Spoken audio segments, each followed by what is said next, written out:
All right. How's everybody doing today? Very good. Y'all having a good Colossalcon so far? Yes. Well, I've had quite a morning. I woke up to realize I locked my keys in my car. So there was no way to get them out. So my Airbnb gave me a hammer. I broke my window open. And you know, this wasn't time for it. So I'm a pretty easygoing guy, so you know, I don't mind. My car's pretty beat up anyway, so it's not a big deal. But I thought, hey, it's a great photo opportunity. So I had my Airbnb, pulled my camera to take some video. He trolled me and pressed the record button twice, so I didn't get any video either. But you know what? That's all part of what being a photographer is all about. You gotta be adaptable. Adapt to every situation. I like how I had that in there. Nice. That's really sauce. Thank you. Well, my name is Daryll Morgan, and this is How to Great Cosplay Photography. Now, before we get started, I want to get a feel for sort of the skill level in the room here. So, raise your hand if you are a cosplayer. Okay. That's fine. Awesome. Thanks for coming. Raise your hand if you are just getting into photography. Okay, cool. And raise your hand if you are a little more experienced, let's say you've been shooting for more than 3 years. Okay, cool. We got a good mix of everybody. So we're going to go over some of the basic stuff, but we'll do some more complicated things as well. So my name is Daryll Morgan. I'm a portrait and event specialist based in Richmond, Virginia. I've been shooting for about 8 years now. I love anime. I love conventions, hence why I do cosplay photography. And some of my favorite animes are Daryll Morgan, Steins Gate, Ghost in the Shell. You guys like any of these? Good choices. Thank you. Steins Gate is probably, I can't decide which one number one. I love Daryll Morgan, just the action's crazy, but Steins Gate's just so cerebral, and I love it. And just so you guys know I'm not a poser, here's some of my cosplays. I've done this on Harry Potter, Cosplay. And the cool thing about being a photographer is whenever you need awesome cosplay pictures, you can take them yourself. And it helps to have lighting and stuff like that. So, here is an overview of what we're going to talk about today. It's a good mix of things.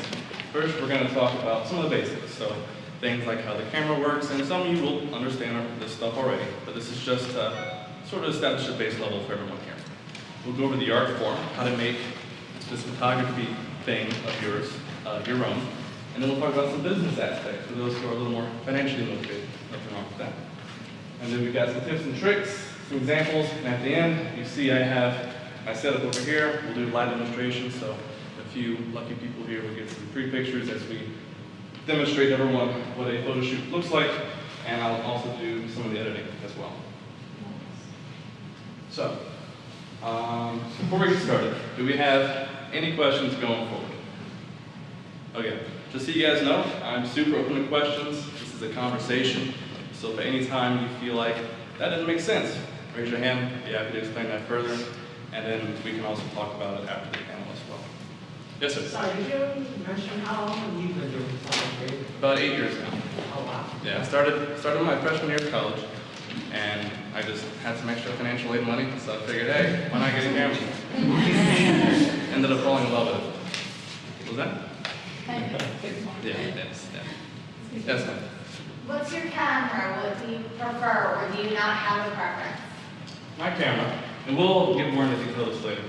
This is a Nikon D750. It's a full frame camera. Nikon, which is better.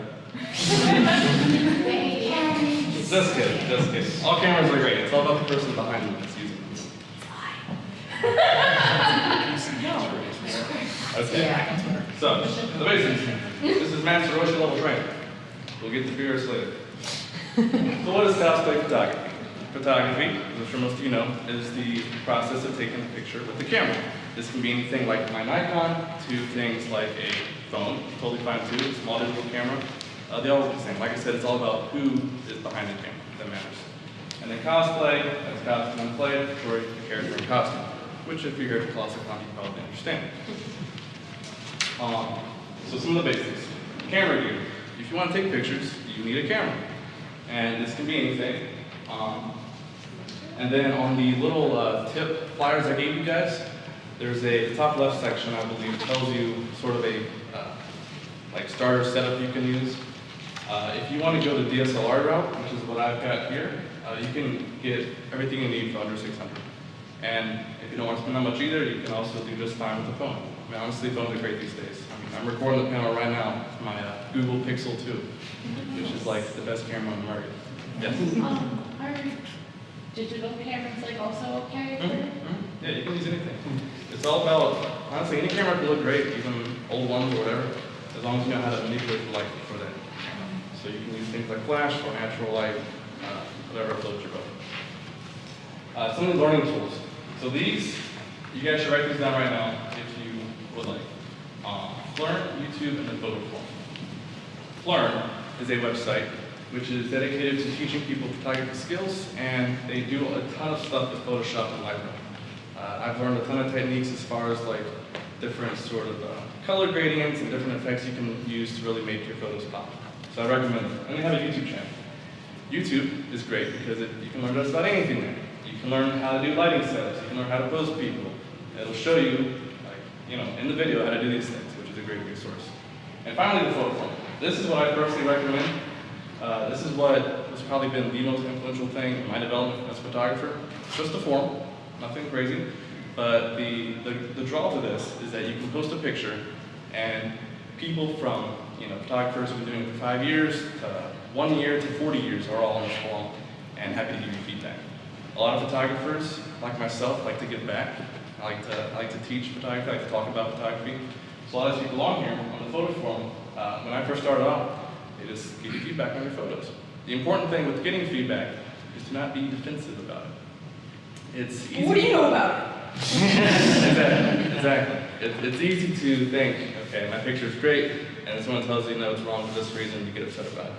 Try to avoid that, because the key here is to be improving, and you want to improve if you're being defensive about it. So take everything everyone says with a grain of salt. Some people are wrong, that's fine, but you want to be open to other opinions.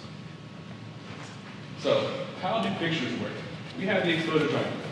It looks a little complicated here, but before we talk about that, I want to talk about how an actual camera takes a picture. So essentially, real quick, on a DSLR, you press the button. That is the shutter. That opens up the shutter in the camera, which lets light in through the lens, which on this camera comes into the camera. It goes up into the camera, reflects off a mirror, comes onto a sensor, and that sensor records the image onto an SD card. And it works the same way essentially for all digital cameras.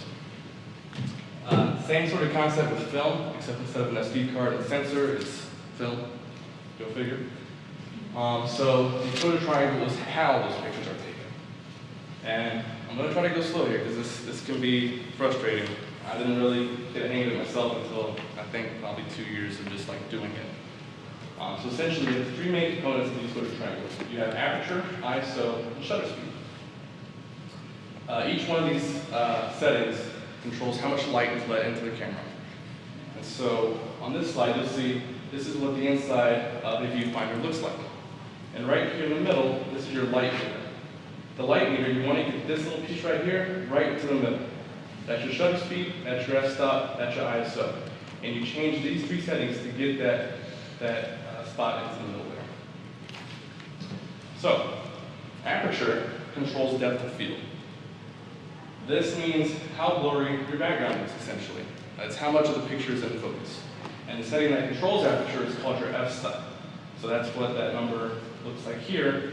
It's f/2.8, that's what you would call that.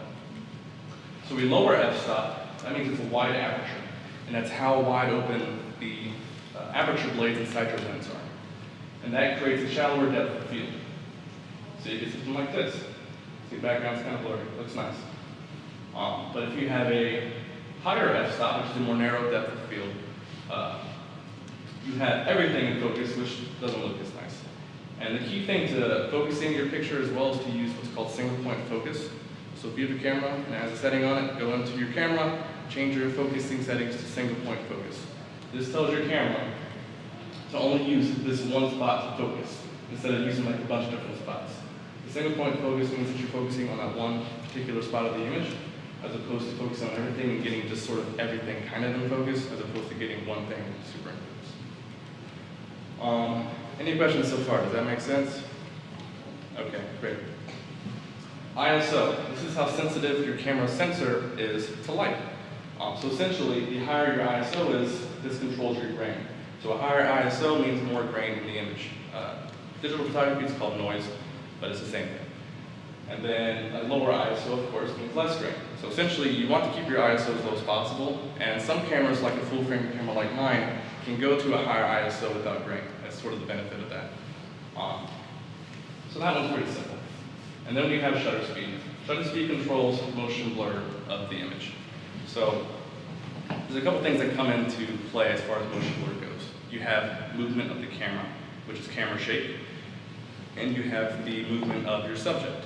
And so if something's moving really fast, like say a NASCAR or something like that, you want to have a really fast shutter speed, like 1/8,000th of a second or 1/4,000th of a second, to make sure you can capture that car without it being all blurry. But if something's just standing still, like if we're doing just a portrait, someone's standing there, they're not moving too much, you can lower your shutter speed and bring your light up level higher without having to sacrifice your ISO or anything. One sort of rule of thumb as far as shutter speed goes is you want your shutter speed to be at least as fast as the focal length of your lens. So if you have a 50mm lens, your shutter speed should be at least 1/50th of a second. And that normally will eliminate camera shake issues. But again, it depends on your subject. Any questions about the exposure triangle? Yes, sir. So, as far as shutter speed is concerned, you know, I've always heard like certain, like you just said, like always want to make sure the focal length and the shutter speed is roughly the same, or that it's more than that. Right. So, is there, I'm trying to think how to phrase this, is there a shutter speed that would be considered too low to the point that it would start picking up the camera shake? Yeah, so usually if you're below that focal length, you might get a little bit of camera shake.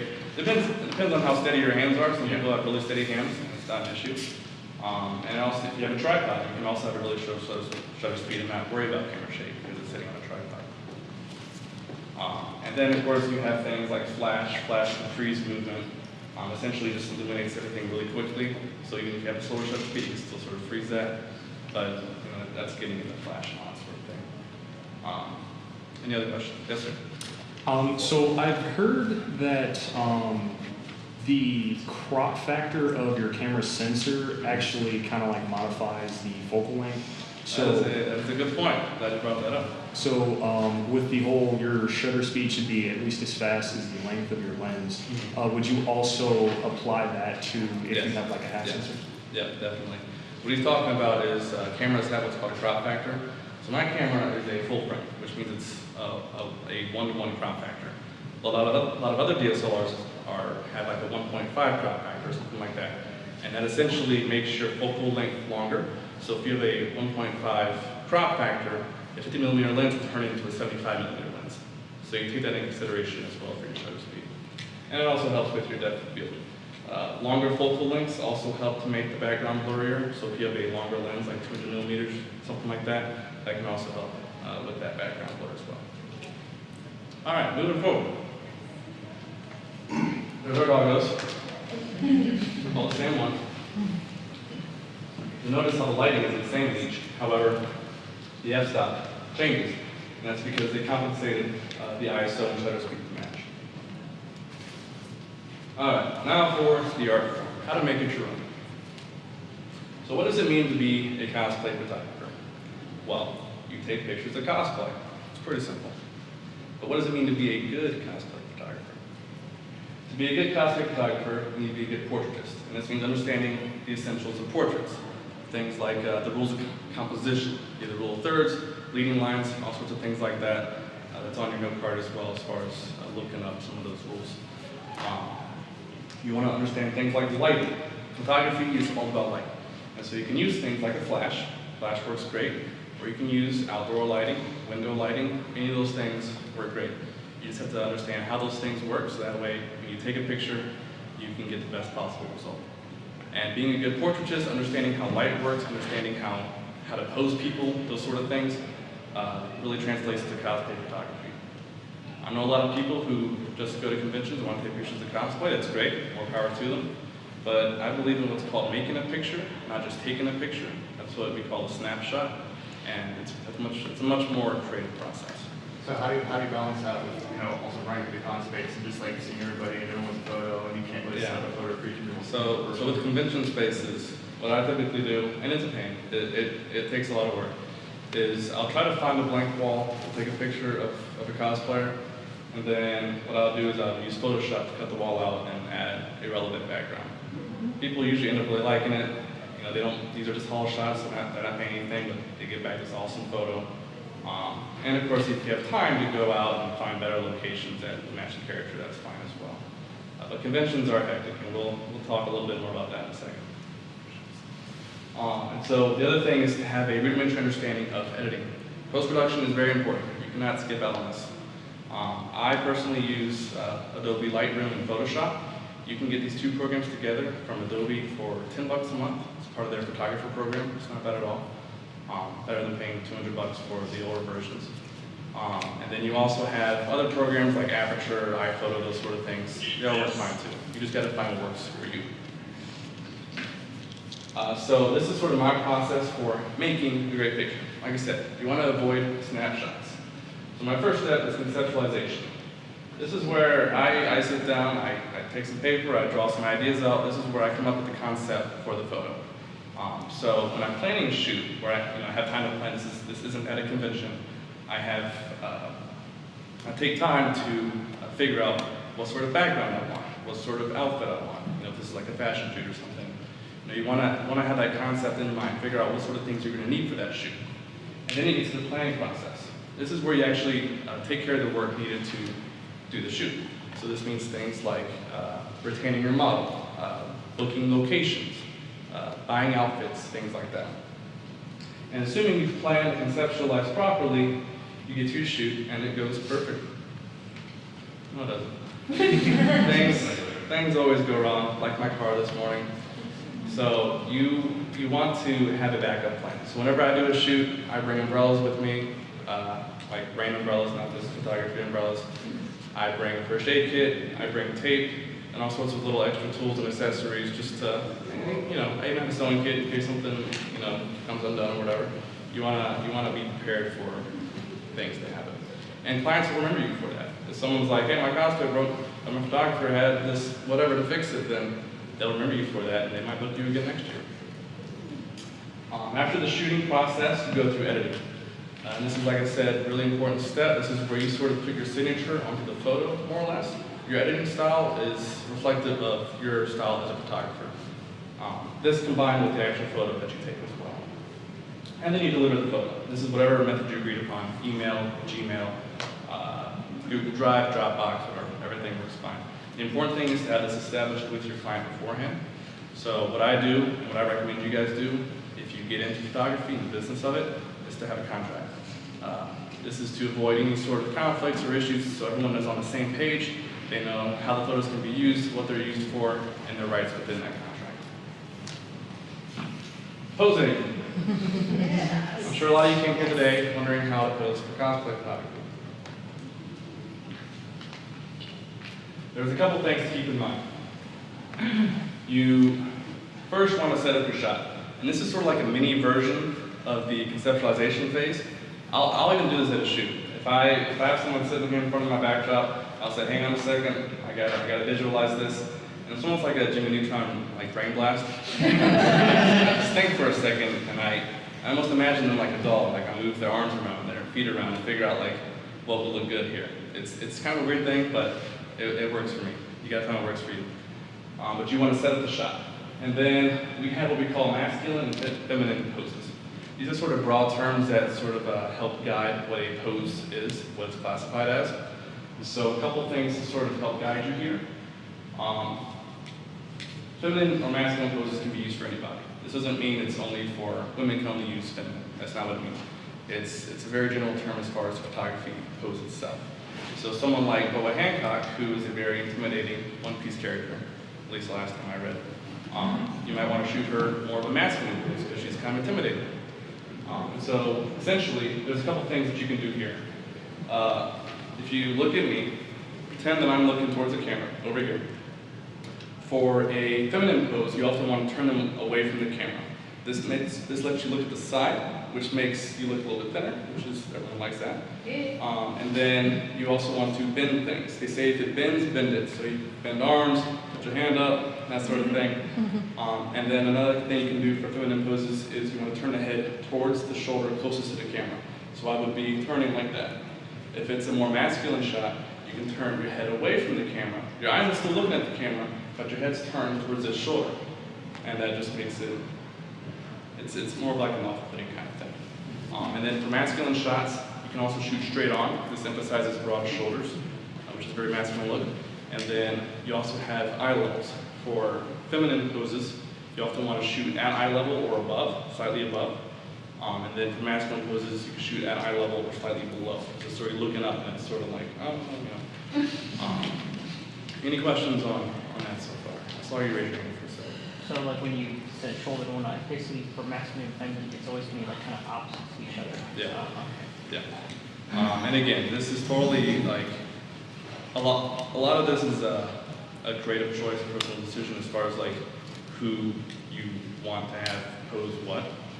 And what I recommend is to look at pose references. There's nothing wrong with taking out a sheet of paper to pose it on. I have one in my backpack right now. I've been shooting for 8 years, but I still carry this with me just in case. It's just a printout I made. I got a Word document. I just found a bunch of poses on the internet, put them on in one document, print them out. And there's nothing wrong with referencing the sheet, pulling them out, looking at it while you take a photo.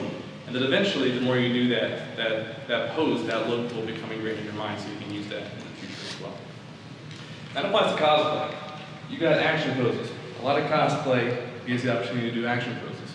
And the cool thing about that, again, is you can use a reference. So if you want to take a picture of Goku doing the Kamehameha, just Google Goku and you'll find 1,000 pictures of him doing that. And it's easy to set up.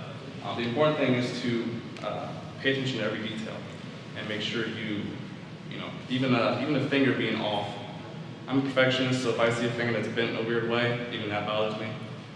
But that's a personal choice as well. And you can do things like a great salmon pose or whatever. It helps to have props as well. So if you have a sword, a lot of people ask me when they are doing portraits, where do my hands go? One easy thing for guys is put thumbs in the pockets. That usually looks pretty good. Women, you can put one hand up. It's up to you.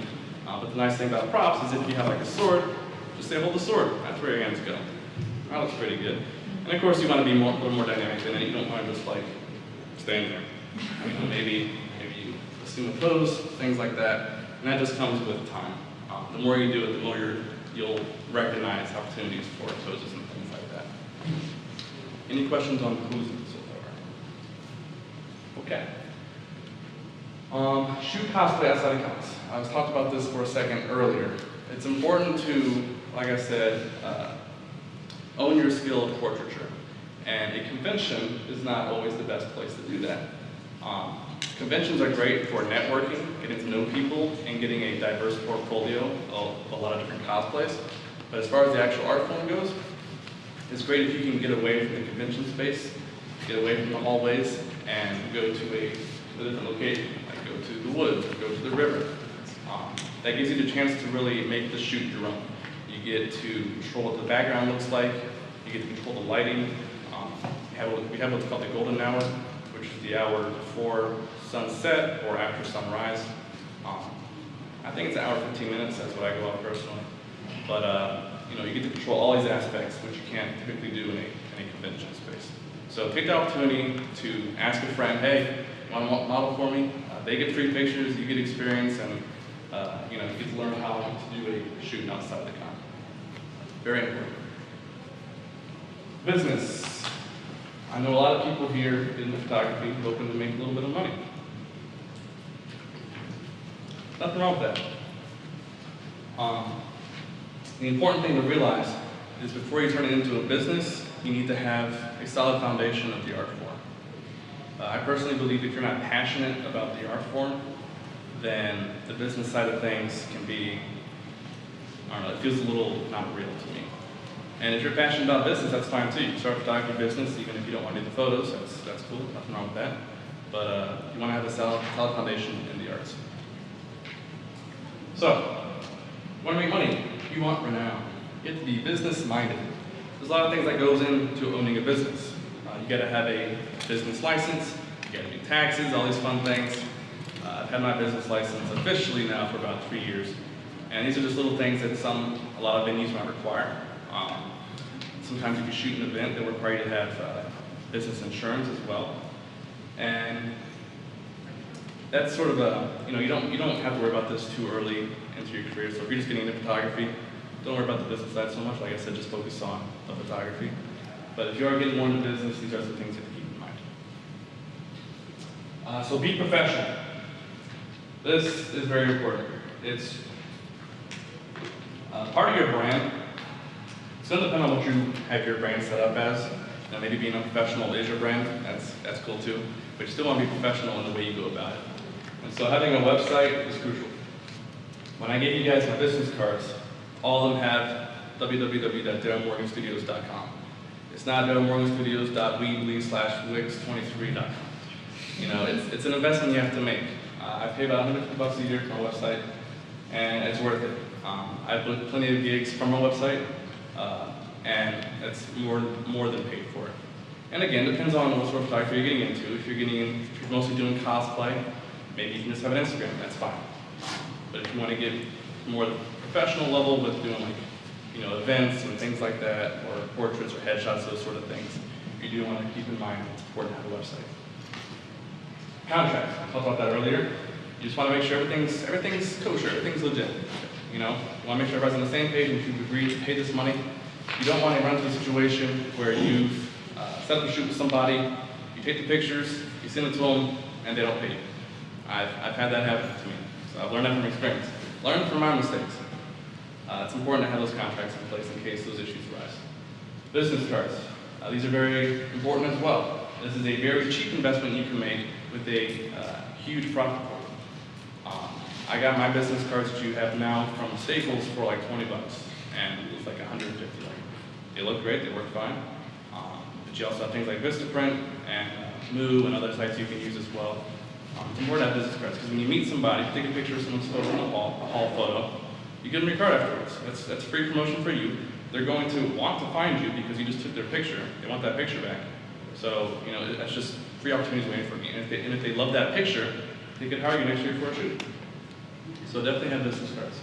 And their organization. It's important to have sort of a system set up. Yes? 15 minutes away. Okay, thank you. It's important to have a system set up. So things like, I have a file system for my pictures. I have it's on a hard drive at different locations just to make sure nothing happens and those sort of things. They want to get you organized. People want to be confident that you know what you're doing. We're going to speed ahead here a little bit since we're running low on time. Business plan, that's sort of the big thing you can have. There's a lot to a business plan. Wikipedia has a great article on all the components of that. And this sort of just helps you structure what your business is going to be. And it's great for if you want to get loans or investments as well.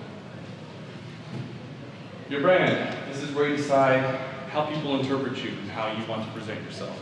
So there's plenty of options here. You can be like the cutesy photographer, you can be super professional and structured, you can be boudoir, whatever you want. This is where you want people to see your picture and be like, oh, that's a Daryll Morgan picture. That's the goal. I want to be recognized for that. And so we have product, price, place, promotion. These are the 4 P's of marketing. And essentially product, you have to know what you're selling, which is your photography. Once you know what you're selling and you're comfortable with that, you can sell that product and you have to have a price. The price is determined by the cost of doing business. So, how much gas you pay to get to the shoot, your equipment, overhead, things like that, plus your desired profit margin. So if you want to make $50, make sure you're adding $50 to whatever your cost of the shoot is. Place is where you convert customers. So for me, a lot of times it's my website. People can find me on Facebook, but then they'll go to my site to see my portfolio, and then they'll contact me from there to book me. And the promotions, all your fun stuff like Facebook, Instagram, all those things. Tips and tricks. Be attentive, be passionate, be improving. Be attentive is as far as the shoot goes itself. You want to be looking out for every detail. Straight hairs, those sort of things. A lot of pictures you see really successful photographers, it's because they have an attention to detail and can really make the picture just about perfect. That's what I go for anyway. Be passionate. Like I said, don't do this for the money. Trust me, there's not a ton of money in photography. Especially nowadays, it's so it's so saturated. Even phones have great cameras now. Do it because you love it. And then be improving. As long as you're learning something and becoming a better photographer, you're in the right spot. Here's some do's and don'ts. Take some pictures if you want. The main stuff is be professional. The main thing not to do is be creepy. So there are plenty of photographers, I'm sure you've heard of some who are creepy or have bad reps in the community. It's very easy. It's very easy to ruin your reputation. Reputation is everything in this industry. Cosplay and photography. If you have someone giving you a bad review, that can spread like wildfire really quickly. So you want to do your best to make things right by every person you work with. And some of the tips. Read your camera manual. Your camera manual has everything about your camera. It tells you all about the exposure triangle, aperture, ISO, shutter speed. And it's not just how to put the battery in. It tells you shooting techniques as well. And I can't stress how important the manual actually is. Single point focus, talk about this, and make sure to just be shooting. You want to be shooting everything you can. The more you shoot, the more experience you'll get with it, and you'll learn things every time. Whenever I do shoot, if I learn something, I'll put it in my phone right there because I want to remember that to do for the next shoot.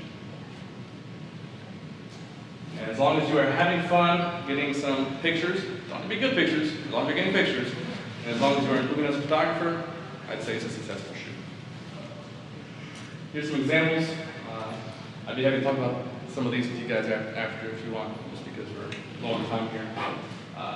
This one's pretty cool. This is a big Photoshop job, Fall Dweller. We superimposed him on the Fallout background there. And some other shots there. Live demonstration. Who wants a picture taken? Okay, I saw your hand up first. All right, before we take a picture, what's one thing you've learned in today's panel so far? I learned about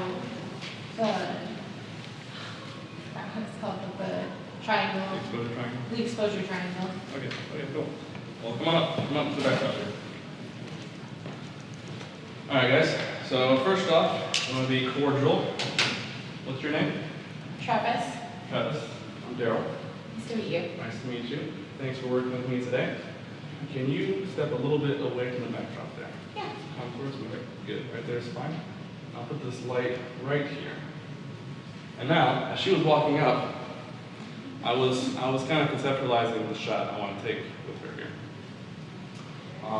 Can you turn your body to the right a little bit? Good. And then turn your head to the left a little bit. Good. And now bring your chin down just a little bit. And one thing about chins, I have a double chin myself. There's one way to avoid that. People think it's putting your neck up. That's not actually the way to do that. It's more like a turtle stance. You want to put your neck forward, like sort of jut forward a little bit. It feels kind of weird, but it does make does help with the All right, and turn your head a little more to the left. There you go. All right, and look at me. Make sure that's on.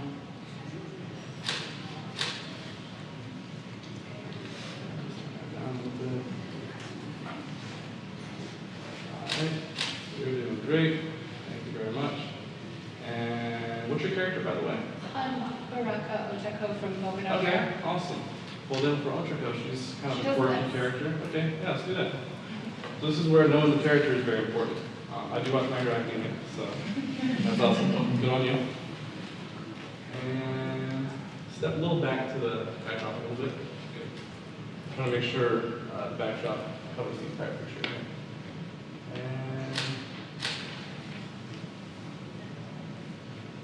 good. All right. You can take a seat. Thank you very much. Everybody give a round of applause.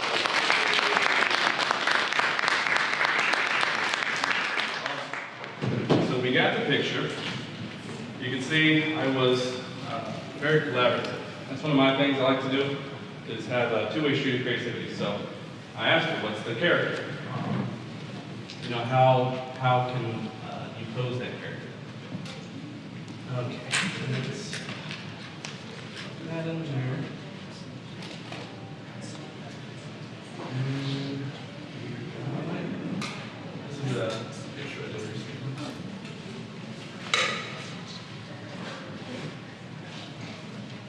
So we'll take the photo here.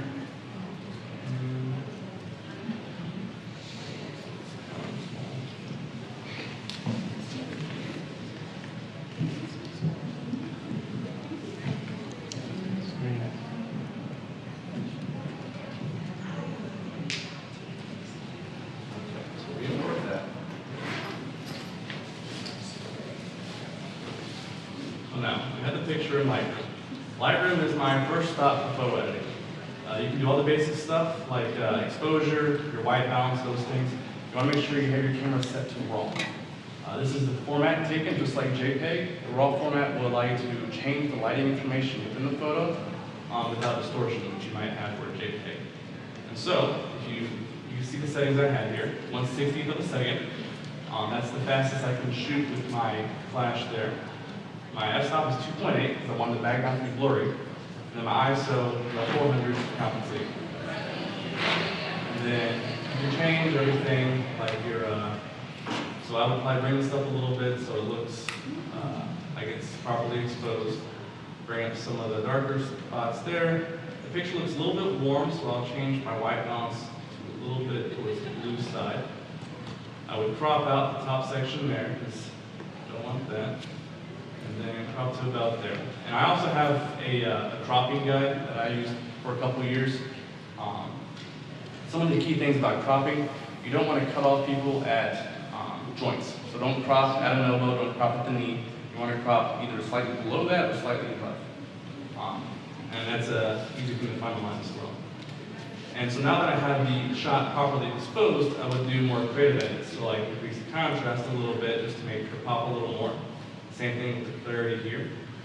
And then a little bit of noise reduction. And then profile corrections. Every lens has some sort of distortion on it. You can avoid that by changing your settings, but you can change that, avoid that here. And then you can add things like a vignette. Please don't add too much vignette. I've seen a ton of pictures where it's just like, boom, vignette. And it's too much of the time. So I normally try to go no more than -11 on my vignette. So now, the photo looks good there. What I'll do is export this. We'll put this on my desktop. And you can change your name and everything here as well.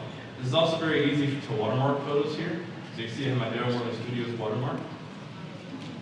So as soon as that is exported, which I'm doing now, that's my website, by the way.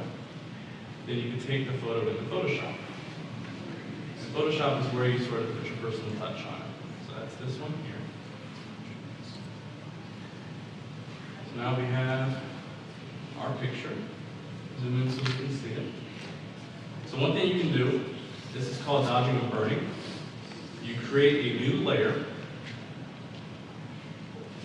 You can take the paintbrush and take something like a white and just paint a face. It looks weird now, but it'll look cool later. And then you switch to your black color with that X key, and you do the outside of the face. You go anywhere shadows go. And then you blur this a little bit with your filter. You go to blur and use a Gaussian blur. And go to about where it kind of blends nicely there. And now, you go over to that and change this layer to an overlay, and then lower the opacity until it looks realistic. So there, you can see with and without. It's a subtle difference, but once you turn it on and off, you see the change that it makes. It's one of the tactics that I personally employ with almost every portrait. It just makes the focus more on that person's face. There's all sorts of different techniques and stuff you can use to really make a photo yours. For this, I probably add like sort of a orange sort of gradient to it just to give it a little bit of color. And I can show you guys that another time. But going back to here, all of my, I put a lot of techniques and stuff that I've learned. I share that with people on YouTube. So I have my YouTube channel there if you want to learn more. This channel this panel that we did today will be on YouTube as well. So feel free to take a picture of this. I won't be offended if you open your phones right now and call me. That's totally fine. Yes, sir. I just, there's one tip if you don't mind me adding. Sure, go ahead. Whenever you guys, whether it's cosplay photography or portrait photography in general, if you ever have that feeling of awkwardness with the model or whoever you're photographing, to maybe ease that tension a little bit, show them the photos you're taking, show them and then ask them their own opinion, like do they like the photo that you just took? And then maybe ask them like what do you want to do to like fix it up? Because we all know that we see people differently than people see themselves. So I I do that all the time. I'd recommend if you ever have an issue with that, definitely just start showing these pictures, getting their opinions on it. Like, don't hide that kind of stuff from them. And it helps them to feel like they're part of the process as well. So everyone gets the difficult from that. Any other questions before we wrap up? All right, guys. Thank you very much for coming today. My name is Daryll Morgan. Help you learn how to take great cosplay pictures. I'll be outside and around. If you see me, feel free to ask me more questions. I'm happy to help you out. I love photography. My email's there. If you have any other questions, hey, how does that work? I'm happy to talk about that as well. Y'all enjoy the rest of your conference.